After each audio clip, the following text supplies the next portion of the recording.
Easiest way class 6 science chapter number 8 body movements के part 5 को आज हम डिस्कस करेंगे। इसके पहले हमने अर्थवर्म के बारे में स्टडी की थी, स्नेल के बारे में स्टडी की थी पार्ट 4 में।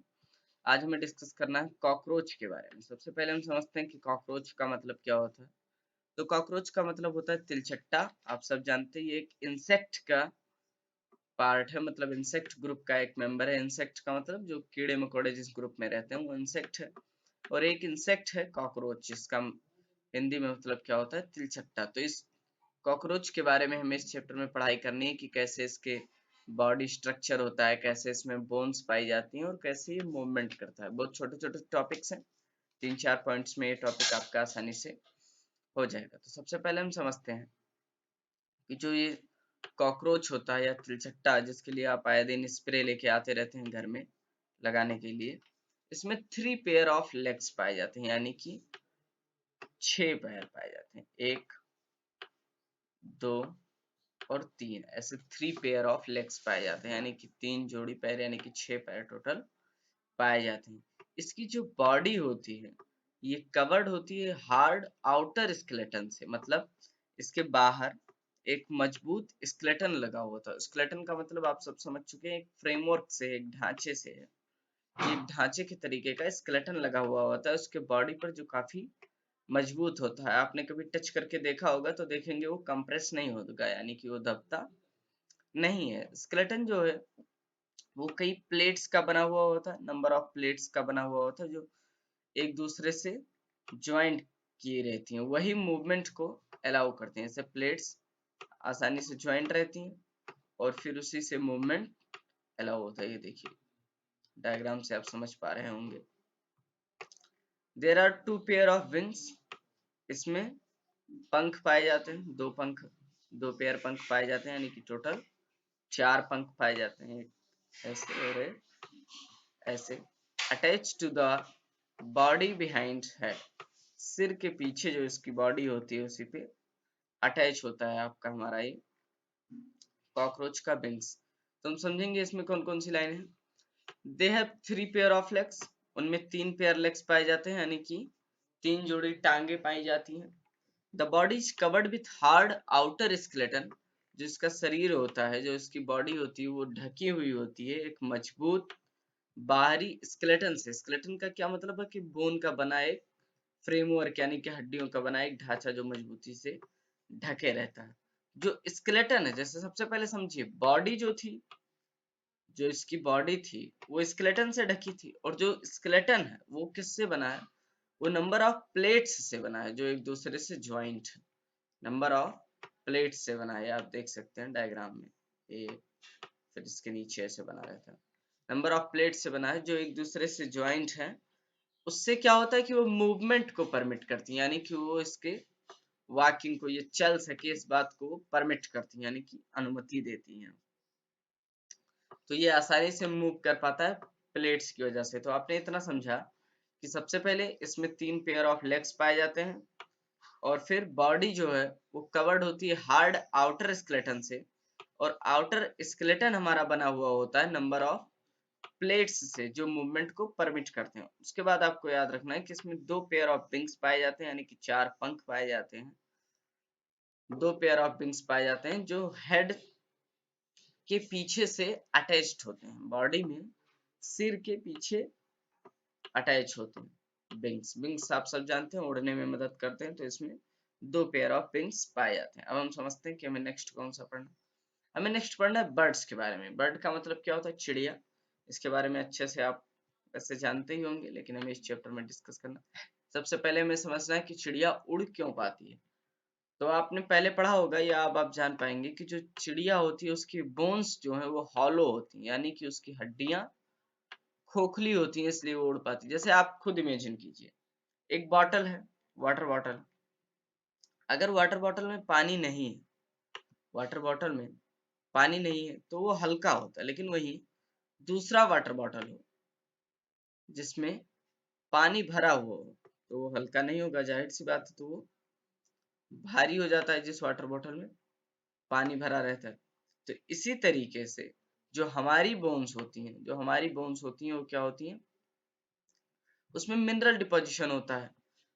वो भरी हुई होती है अंदर से, हॉलो नहीं होती, यानी कि खोखली नहीं होती, तो इसलिए वो हल्की होती हैं। लेकिन वहीं अगर कोई बॉटल है, जैसे बॉटल में पानी भर देने से वो भारी हो जाती है और पानी ना होने से वो हल्की रहती है, उसी तरीके से हमारी हड्डियां जो होती हैं उसमें अंदर मिनरल डिपोजिशन होता है, तो इसलिए वो भारी होती हैं। लेकिन जो चिड़िया की हड्डियां होती हैं उसमें अंदर कुछ नहीं पाया जाता, वो खोखली होती हैं, इसलिए वो हल्की होती हैं और उसको उड़ने में मदद करती हैं। तो पहला पॉइंट आपने समझा कि there bones are hollow and light, उनकी हड्डियां खोखली होती हैं और हल्की होती हैं।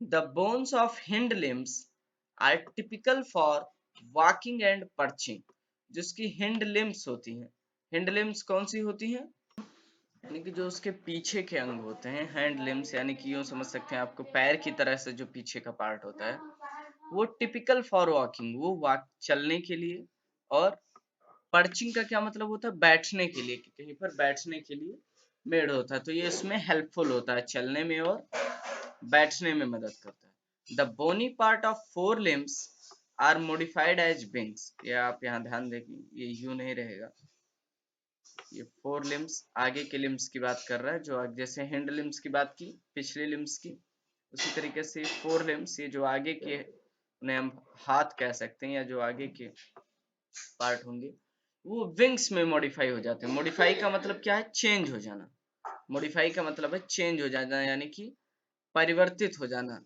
तो जो आगे के इसके लिम्स होते हैं ये पंख में परिवर्तित हो जाते हैं, जिससे ये आसानी से उड़ पाती है। The breast bones are modified to hold muscles, जो उसकी ब्रेस्ट बोन होती है, यानी कि जो चेस्ट की बोन्स होती हैं, वो मॉडिफाई हो जाती हैं, परिवर्तित हो जाती हैं, ताकि वो मसल्स को पकड़ सके और उड़ सके। Flight, hold muscles of flight which are used to move wings up and down, जैसे आपने देखा होगा कि पंख उड़ाने के लिए अप एंड डाउन करना पड़ता है, विंग्स ऐसे, फिर अप, फिर डाउन, फिर अप, तो उसके लिए जो ब्रेस्ट बोन्स है, यानी कि ब्रेस्ट का क्या मतलब है, चेस्ट बोन्स जो है हमारी, जो चेस्ट की हड्डियां हैं, वो मॉडिफाई हो जाती हैं, यानी कि परिवर्तित हो जाती हैं, किसमें अडाप्टेड हो जाती हैं, क्या करने के लिए, कि वो मसल्स को होल्ड कर सकें फ्लाइट के दौरान, उड़ने के दौरान, ताकि जो पंख हैं वो आसानी से अप डाउन कर सकें। तो यही बर्ड के बारे में आपको पढ़ना था। चिड़िया के बारे में क्या क्या पढ़ना था, कि इसकी हड्डियां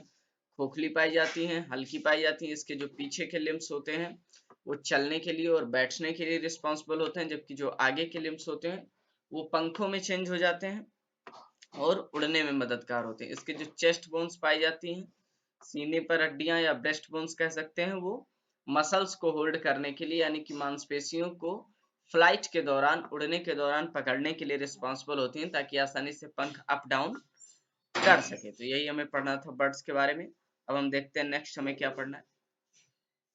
नेक्स्ट हमें पढ़ना है फिश के बारे में। The head and tail of fish are smaller than middle portion of the body tapers at both. एक चीज आप देखिए कि आप बर्ड भी जब उड़ती होगी, जब बर्ड उड़ती है तो आप उसका शेप देखते होंगे, ऐसे कुछ ऐसा शेप रहता है हल्का, उसी तरीके का फिश का भी शेप होता है कुछ ऐसा। तो इन दोनों का जो शेप होता है वो स्ट्रीम लाइन बॉडी होती है, यानी कि जो बीच में है वो बॉडी मोटी होती है और आगे पीछे बॉडी पतली होती है, कुछ इस शेप में, कुछ इस शेप में बना हुआ होता है, ताकि ये आसानी से फ्लूइडिटी को हटा सके, यानी कि एयर को या वाटर को हटा सके। तो मछली की बॉडी जो होती है वो स्ट्रीम लाइंड होती है, ताकि वो पानी में आसानी से तैर सके। आपने देखा होगा कि स्विमर यानी कि तैराक भी जब पानी में तैरने की कोशिश करते हैं तो अपने दोनों हाथों को आगे करके ऐसा शेप बना लेते हैं और पीछे पैरों को भी ऐसा शेप बना लेते हैं, तो स्ट्रीम लाइंड शेप बन जाता है, जिससे आसानी से वो तैर पाते हैं। तो यही स्ट्रीम लाइंड शेप ही पाया जाता है मछली में भी। तो स्ट्रीम लाइंड शेप का मतलब आपने समझा कि बीच में मोटा हो और आगे और पीछे पतला शेप, इसी शेप को कहते हैं स्ट्रीम लाइंड शेप। अब हम कुछ मछली के बारे में पढ़ेंगे। The head and tail of fish are smaller than the middle portion of body. The body tapers at both end. मैंने पहले ही आपको समझाया कि क्या होता है, इसका मिडिल पोर्शन जो होता है वो मोटा होता है, इसीलिए कह रहा है कि मिडिल पोर्शन जो होते हैं बॉडी के वो बड़े होते हैं, और कंपैरेटिवली जो हेड है आगे का पोर्शन या टेल है पीछे का पोर्शन, ये कंपैरेटिवली छोटे होते हैं बीच वाले पोर्शन से। तो ये आप समझ गए। The skeleton of fish is covered with strong muscles.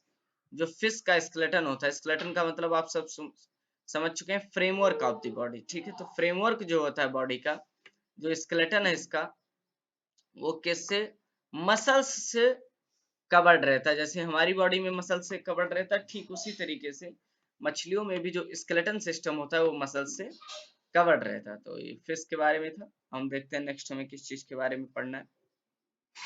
उसके पहले आप फिश के डायग्राम से इलस्ट्रेट करें कि कैसे ये स्विम करती हैं। तो ये मैंने समझाया, देखिए जो इसका हेड वाला पार्ट है या टेल वाला पार्ट है, ये बाकी बॉडी पार्ट से छोटा होता है और ये स्ट्रीमलाइन से बना के आसानी से स्विम कर सकती हैं। तो यही इस डायग्राम से समझाने का मेन उद्देश्य था।